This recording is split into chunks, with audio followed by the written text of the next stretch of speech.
ராஜயோகம் டிவி நேயர்கள் அனைவருக்கும் வணக்கம். நான் உங்கள் அபிநயா. நம்ம ராஜயோகம் டிவியில் ஆன்மீகம் சம்பந்தமாகவும் வழிபாடுகள், பரிகாரங்கள், ராசி பலன், அது மாதிரி நிறைய புதிய புதிய தகவல்களை தினந்தோறும் பார்த்துட்ருக்கோம்.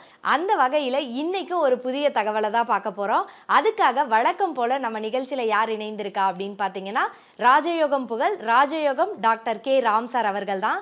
வணக்கம் சார். வணக்கம் சார். இப்போ பார்த்தோம் அப்படின்னா நவகிரக பூஜை அப்படின்ற ஒரு விஷயம் இப்போ நிறைய பேர் உனக்கு இந்த பிரச்சனை நடந்துட்டு இருக்கா, அப்போது நவகிரக பூஜை பண்ணு அப்படின்னு சொல்லி நிறைய பேர் நவகிரக பூஜை பண்ணு அப்படின்ற மாதிரி எல்லாருக்குமே சஜஷன் பண்ணுறாங்க.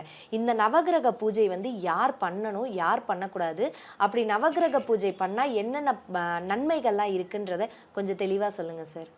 அதாவது நவகிரக பூஜை அப்படிங்கிறதுக்கு மேலே எந்த ஒரு பூஜையாக இருந்தாலும் நீங்கள் ஆசைப்பட்ட விஷயங்களை அடைவதற்கு அல்லது ஆசைப்பட்ட விஷயங்களை ஓரளவு அனுபவிக்கிறதுக்கு இந்த பூஜை அப்படிங்கிறது உங்களுடைய ஆசைகள் ஓரளவாவது நிறைவேறணும் அப்படின்னா இந்த பூஜைகள் அப்படிங்கிறது பலன் கொடுக்குது அப்படிங்கிறது உண்மையான விஷயம். இதில் நவகிரக பூஜை அப்படிங்கிறது ஆயிரக்கணக்கான பூஜைகள் இருந்துகிட்டு இருந்தால் கூட நவகிரக பூஜை அப்படிங்கிறது நல்லது அப்படிங்கிறது ஒரே மாதிரியான கருத்து. எதனால் நம்மளை ஆட்டுவிக்கக்கூடியதே நவகிரகம் தான். அதாவது நம்ம இந்த உலகத்தில் விருப்பப்பட்டோ விருப்பப்படாமலோ அல்லது மற்றவர்களால் வெறுக்கப்பட்டு பிறந்தால் கூட இந்த உலகத்தில் சிறந்த வாழ்க்கையை வாழக்கூடிய தகுதியை கொடுப்பது நவகிரகம். ஒரு மனுஷாளுடைய வாழ்க்கையில் இந்தந்த வயசில் இந்தந்த பிராப்தம் கிடைக்கும் அப்படிங்கிற விஷயத்தை சரிவர செய்யக்கூடியது நவகிரகம். இந்த உலகத்தில் அனைத்து உயிரினங்களும் இயங்கக்கூடிய அப்படிங்கிற விட அனைத்து உயிரினங்களுக்கு அவ்வப்பொழுது என்னென்ன நடக்கணுங்கிற விஷயத்தை செதுக்கப்படக்கூடியது நவகிரகம் வந்துட்டு இருக்குது. அப்படிப்பட்ட நவகிரகத்தை யார் வழிபடலாம் அப்படிங்கிறத விட யாராக இருந்தாலும் வழிபடலாம் அப்படிங்கிறது தான் உண்மை. ஒரு மனிதன் பெற்றோராலோ மற்றோராலோ உற்றார் உறவினராலோ கைவிடப்பட்டாலும் ஆன்மீகம் கைவிடுவதில்லை. ஆம், நல்லவர்களையும் நியாயமானவர்களையும் குலதெய்வம் கைவிடுவதில்லை.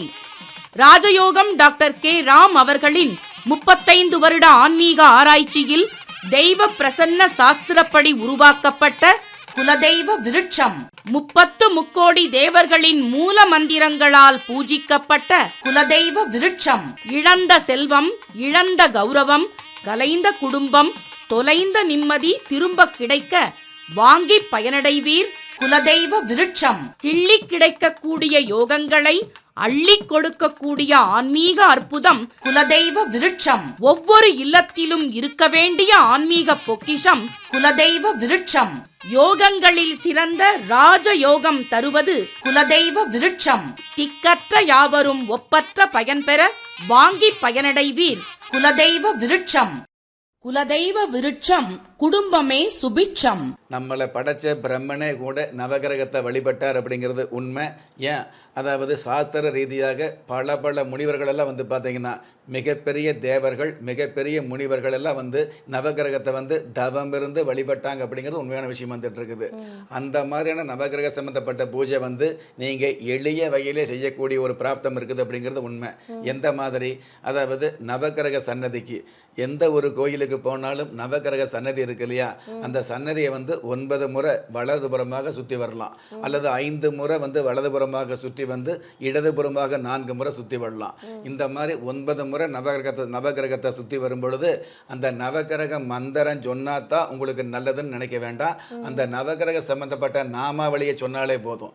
இப்போ உதாரணமாக முதல் சுற்றி வர்றீங்கன்னு வைங்களே, அந்த முதல் சுத்து முதல் வளம் வரும் பொழுது நவகிரகங்களில் சூரிய பகவானை ஆதித்ய பகவானே ஆதித்ய பகவானே ஆதித்ய பகவானேன்னு சொன்னால் போதும். 2வது முறை சுற்றி வரும் பொழுது அதாவது சந்திர பகவானே சந்திர பகவானே, 3வது முறை செவ்வாய் பகவான், 4வது புதன் பகவான், 5வது குரு பகவான். இந்த மாதிரி வரிசையில் எல்லா நவகிரகத்துடைய பெயரை மட்டும் உச்சரித்து சுற்றி வந்தால் போதும். அந்த மாதிரி சுற்றி வந்துட்டு ஒரு அகல் விளக்கு ஏற்றி வச்சுட்டு, அதாவது மண் விளக்கில் நல்லெண்ணெய் ஊற்றி நவகிரகத்துக்கு மொத்தமாகவே அந்த இடத்துல அந்த மாதிரி நவகிரகத்துக்கு விளக்கு வைக்கும் பொழுது உங்களுடைய ஜாதகப்படி இப்பொழுது என்ன திசை நடந்துக்கிட்டு இருக்குதோ அந்த திசைக்கு உண்டான நவகிரகத்துக்கு இந்த ஒரு விளக்கு ஏற்றி வச்சுட்டு நீங்கள் நமஸ்காரம் பண்ணிட்டு வரலாம். அது மிகப்பெரிய நன்மையை கொடுக்கும் அப்படிங்கிறது உண்மை. இது எல்லாவற்றுக்கும் மேலாக நான் நாமாவளி சொன்னால் கூட எனக்கு நல்லது நடக்கலை, என்னுடைய ஜாதகத்தில் வந்து நவகிரகம் எல்லாம், அதாவது எந்தெந்த கிரகம் எந்தெந்த இடத்துல இருக்கக்கூடாதோ அந்தந்த இடத்துல இருக்குது அப்படின்னு கவலைப்படுறவங்க வந்து ஒரு மந்திரத்தை சொல்லலாம். எந்த மாதிரியான மந்திரம்? எல்லா நவகிரகங்களுக்கும் சேர்ந்து ஒரே மந்திரம். அதாவது சூரியன் சோமன் செவ்வாய் சொற்புதன் வியாழன் வெள்ளி காரியணி ராகு கேது கடவுளர் ரொன்யா நாம தாருயர் சக்கரத்தை தரித்திரர் பூசித்தாலும் பாரினிர் புத்திரருண்டு பாக்கியம் நல்குந்தானே. இந்த விஷயத்தை, அதாவது இந்த நாமாவளியை ஒரே ஒரு முறையாவது நீங்கள் சொல்லி நவகிரகத்தை வளம் வந்தீங்க அப்படின்னா உங்களுடைய வாழ்க்கையில் ஜெயம் அப்படிங்கிறது நிச்சயம். 9 முறை சொல்ல முடியாட்டி கூட ஒரே ஒரு முறை இந்த மந்திரத்தை, இந்த நாமாவளியை சொல்லி நமஸ்காரம் வச்சுக்கிட்டீங்க அப்படின்னா உங்களுக்கு நல்ல வாழ்க்கை அப்படிங்கிறது மெல்ல மெல்ல கிடைக்கும்.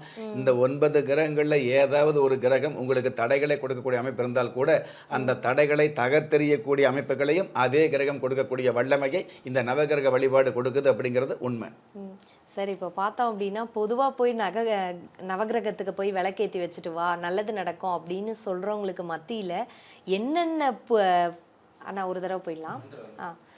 சரி, இப்போ பொதுவாக வந்து நவகிரகத்துக்கு போயிட்டு ஒரு விளக்கேற்றி வச்சுட்டு சாமி கும்பிட்டு வா நல்லது நடக்கும் அப்படின்னு சொல்கிறவங்க மத்தியில் ஒரு நவகிரக பூஜையில் என்னென்ன மந்திரங்கள் சொல்லணும், என்னென்ன வார்த்தைகள் சொல்லணும் அப்படின்றத முதற்கொண்டுமே ரொம்ப தெளிவாகவே சொன்னீங்க.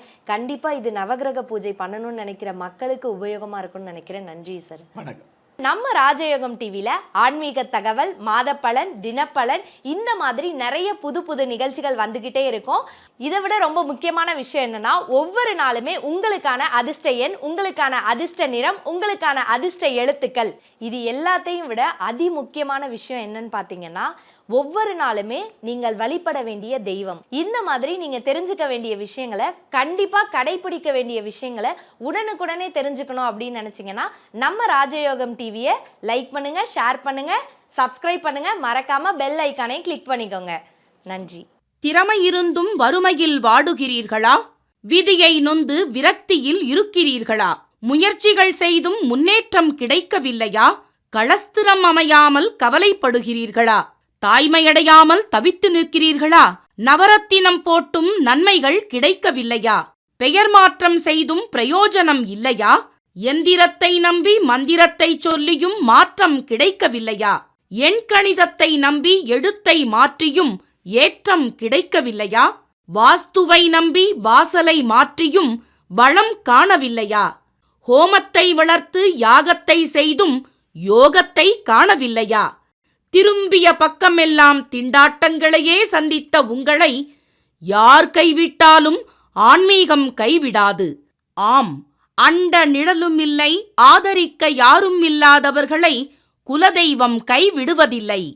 கிள்ளி கிடைக்கக்கூடிய யோகங்களை அள்ளிக் கொடுக்கக்கூடிய ஆன்மீக அற்புதம் குலதெய்வ விருட்சம். திக்கற்ற யாவரும் ஒப்பற்ற பயன்பெற வாங்கி பயனடைவீர். குலதெய்வ விருட்சம். குலதெய்வ விருட்சம், குடும்பமே சுபிட்சம்.